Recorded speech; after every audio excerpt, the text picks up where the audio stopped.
Hello नमस्कार साथियों, welcome to the officer academy my dear students. आप सभी का दो ऑफिसर एकेडमी 15 मिनट्स सीरीज में दोस्तों स्वागत करता हूं। प्यारे बच्चों, जैसा कि पता है कि ये 15 मिनट सीरीज में आपको ईवीएस से में आज हम आपको पढ़ाने वाले दोस्तों कृषि का प्रकार है ना, कि कृषि के कितने प्रकार होंगे, उनकी क्या क्या विशेषताएं होगी, कैसे आप इससे संबंधित आपके एग्जाम में कैसे क्वेश्चंस आपके एग्जाम में पूछे जा सकते हैं। तो इन सभी चीजों पर हम आज चर्चा करने वाले हैं। चलिए अपनी क्लास को स्टार्ट करते हैं, अपनी क्लास को कंटिन्यू करते हैं। सबसे पहले मेरे प्यारे बच्चों आपको बता दूं कि बिहार शिक्षक भर्ती 3.0 में शानदार प्रदर्शन के बाद है ना, विजय बैच आपके ऑफिसर एकेडमी लेकर आया दोस्तों, जिसमें पीआरटी 1 to 5 के लिए 999 रुपए में बैच मिल रहा है। इस बैच के साथ साथ दोस्तों आपको कवच फ्री मिल रहा है और आपको दोस्तों एनसीईआरटी माइंड मैप भी फ्री मिलेगा। ठीक है, तो आप अपने बेहतरीन क्या कर सकते हैं, इसके साथ संबंध तैयारी कर सकते हैं। चलिए सबसे पहले हम बात करते हैं दोस्तों फार्मिंग। जैसा कि पता है तुम सभी को कि भारत जो है एक एग्रीगेरियन सोसाइटी से दोस्तों संबंध रखता है, अर्थात कहने का मतलब है दोस्तों कृषि संबंधित सोसाइटी जो है भारत में डेवलप हुआ है। लगभग 70% जो है लोग जो हैं वो कृषि से संबंध रखते हैं। तो अलग अलग क्षेत्र में, जैसे जिस प्रकार आप दोस्तों अलग अलग रीजन में जाते हो तो अलग अलग लोग भाषाएं बोलते हैं, ठीक उसी प्रकार अगर आप देखेंगे तो ड्यू टू, अगर आप इकोनॉमिकल एस्पेक्ट, पॉलिटिकल एस्पेक्ट, या दोस्तों आप कह सकते हैं कि अलग अलग स्थितियां परिस्थितियों की वजह से भारत में अलग अलग प्रकार की कृषि की बात की जाती है। अगर हम कृषि की बात करें दोस्तों, फार्मिंग की बात करें, तो कृषि दो प्रकार का होगा। एक को दो हम दोस्तों बोलते हैं सबसिस्टेंस फार्मिंग और एक को बोलते हैं दोस्तों है ना कॉमर्शियल फार्मिंग। अगर हम बात करें सब्सिस्टेंस फार्मिंग का मतलब होता है दोस्तों जीविका खेती, है ना, या फिर दोस्तों कह सकते हैं जो स्वयं के लिए की जाती है खेती, उसको हम लोग सब्सिस्टेंस फार्मिंग के नाम से जानते हैं, अर्थात दोस्तों इसे जीविका खेती के नाम से जानते हैं। ठीक है, जीविका खेती के नाम से इसे क्या करते हैं हम लोग जानते हैं। ठीक है, कॉमर्शियल फार्मिंग का मतलब है कि जिसका संबंध दोस्तों कॉमर्स से हो, इकोनॉमी से होगा। ठीक है, उसको हम लोग दोस्तों कॉमर्शियल फार्मिंग के नाम से जानते हैं। अगर हम जीविका खेती की बात करें दोस्तों, तो ये दो प्रकार के होते हैं। एक तो इंटेंसिव फार्मिंग होता है, एक प्रिमिटिव फार्मिंग होता है। इंटेंसिव फार्मिंग का मतलब होता है कि हम किसी चीज को बहुत ज्यादा हम कम उप दे करके दोस्तों बहुत ज्यादा पाने की आकांक्षा को हम क्या कर रहे हैं, रख रहे हैं, उसको हम इंटेंसिव फार्मिंग बोलते हैं। प्रिमिटिव खेती का मतलब है दोस्तों कि बहुत पुराने जमाने का जो खेती होता था, जिसमें दोस्तों बैल हल आदि का हम यूज करते थे, तो उस प्रकार की खेती को हम लोग दोस्तों हम लोग क्या बोलते थे, प्रिमिटिव खेती बोलते थे। आदि समय का खेती की प्रकार की बात करते थे। आदि समय की खेती की बात करें दोस्तों, सबसिस्टेंस फार्मिंग जो होता है, या फिर दोस्तों है ना शिफ्टिंग जो एग्रीकल्चर होता है, जिसको हम लोग झूमिंग के नाम से जानते हैं। तो झूमिंग एक प्रकार का दोस्तों ये आदि काल में होने वाला खेती का एक प्रकार है। ठीक है, उसी तरह से अगर हम बात करें नॉर्डिक मेडिक अगर फार्मिंग की बात करें, तो ये भी आपको दोस्तों आदि काल में है ना, या फिर अफगानिस्तान में दोस्तों जो भेड़ियां वगैरह जो रखते थे लोग, उनकी बात की जा रही है यहां पर। अगर हम कॉमर्शियल फार्मिंग की बात करें तो कॉमर्शियल फार्मिंग होता है, उसके बाद मिक्स्ड फार्मिंग होता है, उसके बाद प्लांटेशन एग्रीकल्चर होता है। ये सब क्या होगा आगे चल करके हम इस पर क्या करेंगे, डिस्कशन कर रहे हैं, इसको आपको हम समझाएंगे, परेशान नहीं होना है। सबसे पहले अगर हम बात करें दोस्तों जीविका खेती की बात कर रहे हैं दोस्तों, जिसे हम लोग सबसिस्टेंस फार्मिंग बोलते हैं, है ना, सबसिस्टेंस फार्मिंग बोलते हैं इसे, हम क्या बोलते हैं, सबसिस्टेंस फार्मिंग के नाम से हम इसे जानते हैं। अब ये क्या होता है सबसिस्टेंस फार्मिंग, इस पर हम लोग जिक्र कर लेते हैं, इस पर हम थोड़ा सा चर्चा कर लेते हैं। सबसे पहले अगर हम बात करें सबसिस्टेंस फार्मिंग का, तो यह क्या है, एक प्रकार की ऐसी खेती है जिसमें किसान अपनी जरूरतों को पूरा कर सकते हैं। मतलब सबसिस्टेंस फार्मिंग में आप क्या करते हैं, आप उपज को इतना ही रख पाते हैं या इतना ही आप उपजा सकते हैं जिससे आपका जीविकोपार्जन अच्छे तरीके से चल सके। ठीक है, इसको हम सबसिस्टेंस फार्मिंग बोलते हैं, जीविकोपार्जन खेती बोलते हैं। ये खेती जो है दोस्तों परंपरागत रूप से होता है, और इसके लिए दोस्तों यहां पर उत्पादन जो होता है वो कम होता है, और आपका दोस्तों उत्पादन में आप नए नए तकनीक का उपयोग नहीं करते हैं। जो पहले से चले आ रहे दोस्तों तकनीक था, हल वगैरह, उनका आप उपयोग करके इसमें खेती का उपयोग करते हैं। आगे हम बात करें तो निर्वाह जो खेती है, इसी को दोस्तों हम जीविका खेती को ही हम लोग, सबसिस्टेंस फार्मिंग को ही हम लोग क्या बोलते हैं दोस्तों, निर्वाह खेती भी कहा जाता है ना, निर्वाह खेती भी कहा जाता है। क्यों, जिससे ऐसा खेती जिससे आपका निर्वाह हो सके, है ना, आप आपके अपने जीवन यापन को आप क्या कर सकते हैं, अच्छे से चला सके, उसी को दोस्तों निर्वाह खेती बोलते हैं।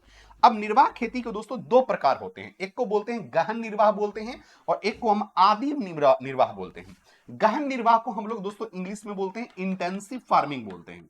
क्या बोलते हैं, intensive subsistence farming, intensive subsistence farming कहा जाता है। ठीक है, इसे क्या कहते हैं दोस्तों, इंटेंसिव सब्सिस्टेंस फार्मिंग, इसी को हम लोग बोलते हैं गहन निर्वाह खेती।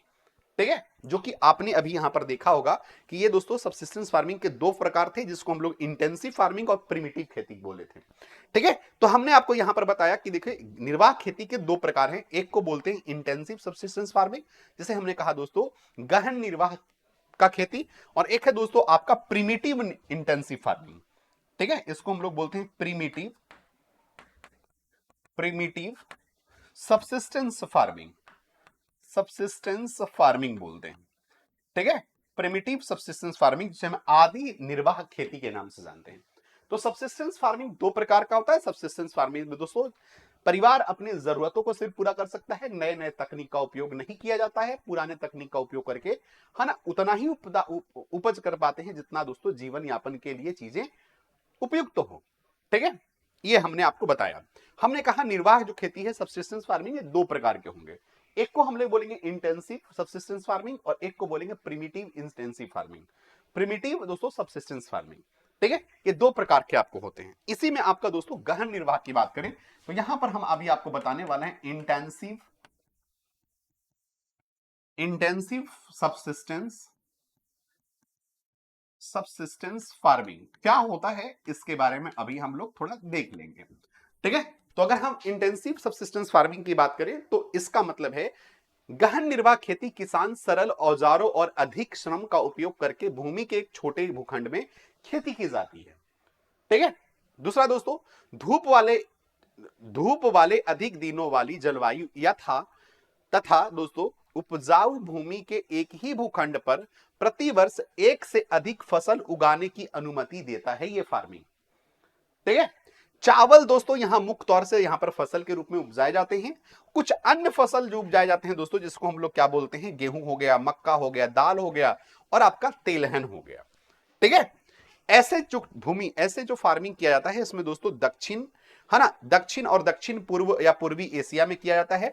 जो मॉनसून इलाके हैं जहां पर दोस्तों घनी आबादी है, वहां पर क्या किया जाता है दोस्तों, इंटेंसिव सब्सिस्टेंस फार्मिंग किया जाता है। देखो इस खेती का एक और खास बात क्या है दोस्तों, कि मान लीजिए इस व्यक्ति में यहां पर मान लीजिए कि खेती में दोस्तों जरूरत है 4 लोग को और लगे हुए हैं यहां पर 6 लोग। ठीक है, तो ऐसे फार्मिंग को भी हम लोग दोस्तों इंटेंसिव सब्सिस्टेंस फार्मिंग के नाम से हम इसे जानते हैं, है ना। इसमें क्या होता है, इसमें चाहत होती है कि ज्यादा से ज्यादा हम क्या कर सकें, उपजा सकें, ताकि हम अपने जीविकोपार्जन को पूरा कर सकें। ठीक है, ये बात आप लोग याद रखना। फिर आता है दोस्तों आपका प्रिमिटिव इंटेंसिव फार्मिंग। क्या आता है, प्रिमिटिव इंटेंसिव फार्मिंग। ठीक है, प्रिमिटिव सबसिस्टेंस फार्मिंग आता है। ठीक है, प्रिमिटिव सबसिस्टेंस फार्मिंग आता है। इसमें अगर हम बात करें सबसे पहले स्थानांतरित खेती आएगा, जिसको हम लोग शिफ्टिंग एग्रीकल्चर बोलते हैं। शिफ्टिंग एग्रीकल्चर के नाम से हम लोग जानते हैं, और इस शिफ्टिंग एग्रीकल्चर को दोस्तों हम झूमिंग के नाम से भी जानते हैं। किस नाम से जानते हैं, झूमिंग के नाम से भी हम इसे जानते हैं। ठीक है, तो ये कहां आमतौर पे दोस्तों अगर इंडिया में बात करें तो जो 7 सिस्टर्स हैं, 7 जो भारत के उत्तर पूर्वी राज्य हैं, वहां पर दोस्तों आपको झूमिंग खेती की जाती है। झूमिंग खेती को हम लोग स्लैश एंड बर्न खेती भी नाम से जानते हैं। इस कंडीशंस में क्या होते हैं कि जब दोस्तों एक सिंपल सा वन वाले क्षेत्र को क्या किया जाता है, साफ किया जाता है और उसको जलाया जाता है। जलाने के बाद वहां पर खेती की जाती है, कुछ साल तक खेती निरंतर की जाएगी। आफ्टर दैट दोस्तों जब वो खेती क्या हो जाएगा, बंजर की स्थिति में पहुंचने लगता है, तो वहां से वो लोग छोड़ करके दूसरे स्थान पर शिफ्ट हो जाते हैं और सेम प्रक्रिया को वो अपनाते हैं। इसी को हम लोग दोस्तों प्रिमिटिव सब्सिस्टेंस फार्मिंग बोलते हैं, या हम दोस्तों इसे क्या बोलते हैं, आदिम निर्वाह कृषि कहते हैं। और आदिम निर्वाह कृषि में ही दोस्तों आपका क्या होगा, सबसिस्टेंस आपका क्या होगा दोस्तों, शिफ्टिंग एग्रीकल्चर आएगा या फिर आपका झूमिंग एग्रीकल्चर आएगा। उसके बाद हम खानाबदोश पशुपालन की बात करते हैं। जैसे हम दोस्तों खानाबदोश अगर पशुपालन की बात करें तो यहां पर देखिएगा, आपको हमने एक बात बताया था दोस्तों, नॉर्डिक है ना, नॉर्मेडिक आपका हर्डिंग। ठीक है, इसी को हम लोग दोस्तों खानाबदोश कृषि के नाम से जानते हैं। मुख्य तौर पे दोस्तों ये आपको कहां देखने को मिलता है, मुख्य तौर पे दोस्तों आपको राजस्थान, जम्मू कश्मीर वाले एरिया में और मध्य एशिया में दोस्तों ये प्रसिद्ध है। ठीक है, खानाबदोश वाले लोग क्या करते हैं दोस्तों, पशुपालन की स्थिति में पशुपालन करते हैं। इस प्रकार के खेती में दोस्तों चरवाहे कोई चारा नहीं उगाते, लेकिन वो अपने जानवरों को, अपने मवेशियों को एक स्थान से दूसरे स्थान लेकर जाते हैं, उनके साथ वो रहते हैं। अपनी मवेशियों को चराने के लिए उनको क्या करता है, निरंतर एक दूसरे से घुमंतु वाली जिंदगी क्या करते हैं, वो यापन करते हैं। इस प्रकार के स्थिति को, पशुपालन को दोस्तों हम लोग खानाबदोश जिंदगी के नाम से जानते हैं या खानाबदोश खेती के नाम से जानते हैं। अब आते हैं दोस्तों व्यावसायिक खेती, जिसे हम दोस्तों कॉमर्शियल एग्रीकल्चर बोलते हैं। क्या बोलते हैं इसे? कॉमर्शियल एग्रीकल्चर के नाम से जानते हैं। कॉमर्शियल एग्रीकल्चर क्या होता है, इसके बारे में भी बात करते हैं। कॉमर्शियल एग्रीकल्चर का मतलब हुआ कि अगर हम किसी चीज को उपजा रहे हैं तो हमारा उपजाना क्या होगा, हम ज्यादा से ज्यादा हमारा दोस्तों उत्पादकता पे, है ना, प्रोडक्टिविटी पे फोकस होगा। हम ज्यादा से ज्यादा चीजों को उपजाएं ताकि हम मार्केट में उसको लेकर के सेल कर सकें और उस सेल करने के बाद हमें कुछ वैल्यू मिले, कुछ उसका क्या हो, कुछ बेनिफिट मिले। दैट इज द दोस्तों प्रोसेस ऑफ, है ना, कॉमर्शियल एग्रीकल्चर। कॉमर्शियल एग्रीकल्चर में एक बात हमेशा याद रखना कि प्रोडक्टिविटी क्या होगा, उत्पादकता क्या होगा, ज्यादा होगा। हम नए नए तकनीक का उपयोग करेंगे और हमारा उद्देश्य होगा कि हम जो कुछ भी उपजाए हैं वो हम सिर्फ अपनी खेती, वह सिर्फ हम अपने निर्वाह के लिए नहीं हम कर रहे हैं खेती। हम निर्वाह के साथ साथ दोस्तों हम उसके अधिकतम प्रोडक्शन को, अधिकतम दोस्तों उत्पाद को हम मार्केट में ले आकर के हम उसको सेल कर रहे हैं, हम बेच रहे हैं। यही मुख्य क्या है दोस्तों, आइडिया है आपका कॉमर्शियल एग्रीकल्चर का या आपको व्यवसायिक खेती का। तो इसमें क्या करेंगे दोस्तों, है ना, वाणिज्यिक खेती में फसलें उगाई जाती हैं और पशु को बाजार के रूप में दोस्तों पशु को बाजार के रूप में बाजार में बेचा भी जाता है। खेती का क्षेत्र दोस्तों उपयुक्त पूंजी की मात्रा बड़ी होती है। अधिकांश काम मशीनों से यहां पर किया जाएगा, मैंने आपको कहा था। अधिकतम क्या होगा दोस्तों, उत्पादन प्राप्त करने की क्या होता है, करने के लिए तरह तरह के रासायनिक उर्वरक का उपयोग किया जाएगा, कीटनाशक का उपयोग किया जाएगा, नए नए तकनीक का उपयोग किया जाएगा, उच्च उत्पादकता की बात की जाएगी दोस्तों, नए किस्म के बीज का उपयोग किया जाएगा। तो ये सारी चीजें दोस्तों आपको क्या होगा, व्यवसायिक खेती में आपको देखने को मिलता है। अब आते हैं दोस्तों हम लोग मिक्स एग्रीकल्चर कि मिक्स एग्रीकल्चर क्या होता है, मिक्स एग्रो क्या होता है, जिसमें हम लोग क्या करते हैं, अलग अलग प्रकार को, सिंपल सी बात है। मिक्स एग्रीकल्चर का मतलब है कि आप एक ही जब खेती कर रहे हैं तो खेती में दोस्तों आप ऐसा एक आइडिया जनरेट कीजिए जिसमें क्या होगा, आप धान के साथ साथ किसी और चीज को उपज में लेकर के आ सकते हैं। जैसे कि अगर मैं बात करूं दोस्तों, धान की खेती में अगर हम मछली के, अगर हम बीज को या मछली के दोस्तों अगर हम दोस्तों अगर हम छोटे छोटे उसको मछली को ला करके अगर हम उसमें रख दें या डाल दें उसमें, तो ऐसे कंडीशन में क्या होगा, हम धान की खेती के साथ साथ क्या कर सकते हैं, मछली पालन भी कर सकते हैं। तो ऐसी स्थिति में, ऐसे कंडीशंस में हम क्या कर सकते हैं, इसको हम मिक्स एग्रीकल्चर के नाम या श्रेणी में रखते हैं। या एक एग्जांपल मैं आपको और देना चाहता हूं, जैसे आप धान की खेती में दोस्तों जब आप मेड़ जो होता है उस मेड़ पर आप क्या कर सकते हैं, हाँ, उस मेड़ पर आप दलहन की खेती कर सकते हैं। और दलहन में खास करके दोस्तों जब हम बात करेंगे, है ना, तो दलहन में भी आप राहड़ की खेती किया जा सकता है। तो ऐसे प्रकार की खेती को हम लोग क्या बोलते हैं, मिक्स एग्रीकल्चर के नाम से जानते हैं। तो ये आपको ध्यान रखना है। मुख्य तौर पे दोस्तों इसका प्रयास कहां किया जाता है, यूरोप में, पूर्वी अमेरिका में, अर्जेंटीना, उत्तर पूर्वी दोस्तों ऑस्ट्रेलिया, न्यूजीलैंड, दक्षिण अफ्रीका में इसका किया जाता है। ठीक है, इसको दोस्तों हम मिक्स एग्रीकल्चर के नाम से। वृक्षारोपण को आप समझ ही रहे दोस्तों, वृक्षारोपण से क्या होगा, यहां पर क्या होगा, चाय वगैरह वृक्षारोपण जो होता है, प्लांटेशन जो होता है, ये भी क्या है दोस्तों, प्लांटेशन जो होता है, ये मुख्य तौर पे दोस्तों क्या होता है, कॉमर्शियल एग्रीकल्चर का ही एक प्रकार है ना, कॉमर्शियल एग्रीकल्चर का ही दोस्तों एक क्या है, एक प्रकार है, जिसमें हम मुख्य तौर पे दोस्तों इसे मोनोकल्चर के नाम से भी जानते हैं। इसे किस नाम से जानते हैं, मोनोकल्चर के नाम से भी जानते हैं, मोनोकल्चर के नाम से भी इसे जाना जाता है। क्या किया जाता है यहां पर, प्लांटेशन से दोस्तों क्या किया जाएगा, चाय की खेती की जाएगी, कॉफी, गन्ना, काजू, रबर, केला, है ना दोस्तों, कपास आदि की खेती की जाती है। यह एक एकल फसलें उगाई जाती है, मतलब अकेला ये फसल उगाया जाएगा। बड़ी मात्रा में दोस्तों यहां पर श्रम की जरूरत होती है, पूंजी की भी मात्रा, आपको पूंजी बहुत ज्यादा चाहिए। ठीक है, तभी आपको दोस्तों इस प्रकार की खेती हो जाएगी। ठीक है, ऐसी खेती दोस्तों कहां किया जाता है, उष्णकटिबंधीय क्षेत्रों में किया जाता है, अर्थात कह सकते हैं दोस्तों कि ऐसे क्षेत्र जो आपको दोस्तों 30 डिग्री उत्तर से लेकर के 30 डिग्री उत्तर से लेकर के दोस्तों 30 डिग्री दक्षिण के बीच ऐसे खेती की जाती है। मलेशिया में दोस्तों रबर, ब्राजील में दोस्तों आप कॉफी, भारत और श्रीलंका में चाय आदि की उत्पादन करना दोस्तों इसके मुख्य उदाहरण के तौर पर आपको देखा जाता है। तो प्लांटेशन को आप लोग थोड़ा ध्यान रखिएगा, it is a type of commercial farming. अब क्या है दोस्तों, एक वर्ड आता है दोस्तों जो अक्सर आपसे न्यूज में रहता है, ट्रक फार्मिंग क्या होता है। ट्रक फार्मिंग दोस्तों मुख्य तौर पे विकसित देशों में प्रसिद्ध है। ट्रक फार्मिंग में होता क्या कि जैसे मान लीजिए, सिंपल सी बात है, अगर जो अर्बन क्षेत्र में रहने वाले लोग चाहते हैं, उनकी चाहत ये होती है कि हम क्या करें दोस्तों, सब्जी या फिर फल वगैरह जो है हम डायरेक्ट खेत से लेकर के आए। अब देखो इनको ये चांस नहीं मिल पाता कि वो डायरेक्ट खेत से लेकर के आए, तो करते क्या है कि बड़े बड़े जो फार्म सेक्टर में या बड़े बड़े जो क्या होते हैं जो किसान होते हैं, वो बड़े बड़े ट्रक पर क्या करते हैं, अपनी मिट्टी को रख करके वहीं पर दोस्तों क्या करते हैं, वो उपजाते हैं फल और फूल को, है ना, फल फूल और, है ना, सब्जियां को। और उस ट्रक को दोस्तों डायरेक्ट लेके चले जाते हैं वो अर्बन क्षेत्र में, शहरी क्षेत्र में लेके जाते हैं, और वहां पर जिनको वो जरूरत होता है वो वहां से लेकर उसको क्या करते हैं, वो वहां से तोड़ करके उनको डायरेक्ट खेत से क्या करते हैं, उपलब्ध करवा देते हैं लोगों को। इसी को हम दोस्तों ट्रक फार्मिंग के नाम से जानते हैं। इसको दोस्तों एक और नाम से जाना जाता है, मार्केट गार्डनिंग के नाम से भी जाना जाता है। किस नाम से दोस्तों? मार्केट गार्डनिंग, या फिर दोस्तों ट्रक फार्मिंग के नाम से भी इसे जाना जाता है।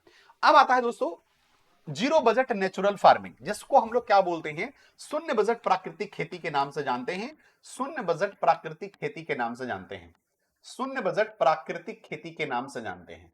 ठीक है, ये क्या होता है? शून्य बजट प्राकृतिक खेती की शुरुआत दोस्तों 1990 में करता है दोस्तों सुभाष पालेकर नाम के एक व्यक्ति से। सुभाष पालेकर नाम के एक व्यक्ति हैं जिन्होंने दोस्तों, है ना, इसकी शुरुआत की थी। ठीक है, इन्होंने कहा था दोस्तों कि जो जीरो बजट नेचुरल फार्मिंग होता है, शून्य बजट प्राकृतिक खेती होता है, उसमें मुख्य तौर पे 4 चीजों पर ध्यान रखना है।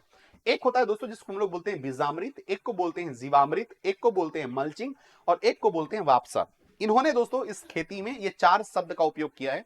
4 शब्द में पहला उन्होंने कहा है दोस्तों कि सबसे पहले हम बीज को अमृत के रूप में कन्वर्ट करेंगे। हम बीज को अमृत के रूप में क्यों कन्वर्ट करेंगे, कैसे कन्वर्ट करेंगे? तो इन्होंने कहा कि भाई हम देखो हाइब्रिड बीज का हम उपयोग ना करके जो हमें पारंपरिक रूप से दोस्तों जो बीज चलते आ रहे हैं उनको हम प्रिजर्व करेंगे, उनको हम अच्छे तरीके से गोबर गुड़ वगैरह हम क्या करके रख करके उसको प्रिजर्व करेंगे। आफ्टर दैट वो जो बीज होगा वो क्या बन जाएगा, बीजामृत के रूप में कन्वर्ट हो जाएगा। ये सुभाष पालेकर 1990 में इस खेती की परंपरा को बताए थे। उसके बाद उन्होंने कहा दोस्तों बीजामृत के बाद जीवामृत। जीवामृत में कहा गया कि मिट्टी की उत्पादकता को बढ़ाया जाए। जिस प्रकार मिट्टी में हम बहुत ज्यादा उर्वरक का उपयोग कर रहे हैं, बहुत ज्यादा हम केमिकल्स का यूज कर रहे हैं, बहुत ज्यादा कीटनाशक का उपयोग कर रहे हैं, इससे क्या हो रहा है कि मिट्टी की उर्वरकता धीरे धीरे खोती जा रही है। तो हम कुछ ऐसे उपयोग करें, ऐसे हम क्या करें, उपाय लेकर के आए जिसमें हम नीम के पत्तों का उपयोग किया जाए, गांजा का पत्तों का उपयोग किया जाए, हम दोस्तों उसमें मीठा का उपयोग कर सकते हैं, गुड़ का जिसको हम लोग बोलते हैं गुड़ का उपयोग कर सकते हैं, नीम के पत्तों का उपयोग करके हम क्या कर सकते हैं, मिट्टी को ज्यादा से ज्यादा क्या किया जा सकता है, फर्टाइल बनाया जा सकता है। इसको हम लोगों ने क्या बोला, उसने दोस्तों जीवामृत का नाम दिया। फिर आता है मल्चिंग। मल्चिंग में कहा गया कि जिसको हम पतवार के नाम से जानते हैं, इसको हम दोस्तों पलवार के नाम से जानते हैं। मल्चिंग को हिंदी में पलवार बोलते हैं, बाकी ऊपर 2 शब्द जो था वो हिंदी में ही था। तो पलवार में कहा कि देखो जब भी आप उपज कर ले, उपज करने के बाद जो भी आपके क्या हो जाएंगे दोस्तों, खरपतवार जो बचेंगे, उन खरपतवार को आपको घर नहीं लेके जाना है। उन खरपतवार को दोस्तों, उसी खरपतवार से मिट्टी के सतह को ढक दीजिए जब तक कि आप खेती दोबारा दूसरी खेती आप ना करें, है ना, दूसरा सीजनल आप खेती ना करें, तब तक आप क्या करें, मिट्टी को ढक दें। उसको दोस्तों क्या कहा, उन्होंने मल्चिंग का नाम दिया। और चौथा उन्होंने कहा दोस्तों वापसा। जब ऐसी प्रक्रिया आप अपनाएंगे तो मिट्टी अपने उस पुनः अवस्था में लौट जाएगी जब मिट्टी में पहले खेती हुआ करती थी। तो इसी को हम क्या बोलते हैं, जीरो बजट नेचुरल फार्मिंग के नाम से जानते हैं। ऑर्गेनिक फार्मिंग दोस्तों आपने सुना ही होगा। ऑर्गेनिक फार्मिंग में मुख्य तौर से दोस्तों पूरी तरह से ऑर्गेनिकली हम सब कुछ क्या करते हैं, प्रोडक्ट करते हैं, प्रोड्यूस करते हैं, है ना। उसका प्रोडक्शन हम मुख्य तौर से दोस्तों हम क्या करते हैं, ऑर्गेनिकली करते हैं। उसमें किसी प्रकार के केमिकल्स का यूज नहीं करते हैं। हम उसमें खाद के रूप में मैन्योर का यूज करते हैं, वर्मी कंपोस्ट का यूज करते हैं, ग्रीन लिप्स मैन्योर का यूज करते हैं। तो ये सब आपको पता होगा। एक आता है दोस्तों नो टिलेज फार्मिंग, जिसको हम बोलते हैं दोस्तों बिना जुताई की खेती। बिना जुताई की खेती दोस्तों तभी पॉसिबल है, या मुख्य तौर पे दोस्तों बिना जुताई की खेती कब पॉसिबल है, या आपको आलू की खेती कर सकते हैं, टमाटर की खेती से कर सकते हैं, इससे आप इससे लहसुन की खेती कर सकते हैं। तो इसमें करते क्या है दोस्तों कि जब हम जो भी खरपतवार जो बच जाता है आपके खेत का, उसको आप क्या करें, एक बार ढक दें मिट्टी को, और उसमें दोस्तों आलू के छोटे छोटे जो क्या होंगे बीज होंगे उनको आप उसमें डाल दीजिए। ठीक है, आफ्टर दैट कुछ दिनों के बाद आप देखेंगे कि बीज में अंकुरन आ गया है। और अंकुरन आ जाए दोस्तों तो स्प्रिंकलिंग विधि से, छिड़काव विधि से समय समय पर क्या करते रहे, उसको समय समय पर उसको क्या करते हैं, उसमें पानी देते रहे। तो ऐसे एक प्रकार से खेती जो की जाती है दोस्तों, उसको हम लोग क्या बोलते हैं, जीरो टिलेज फार्मिंग के नाम से जानते हैं। तो ये था दोस्तों आज कृषि का प्रकार, जो हमने दोस्तों आपको 15 मिनट्स में कंप्लीट आपको कृषि के सभी प्रकार के बारे में हमने डिस्कशन कर दिया। तो thank you so much, bye bye, take care, have a nice day.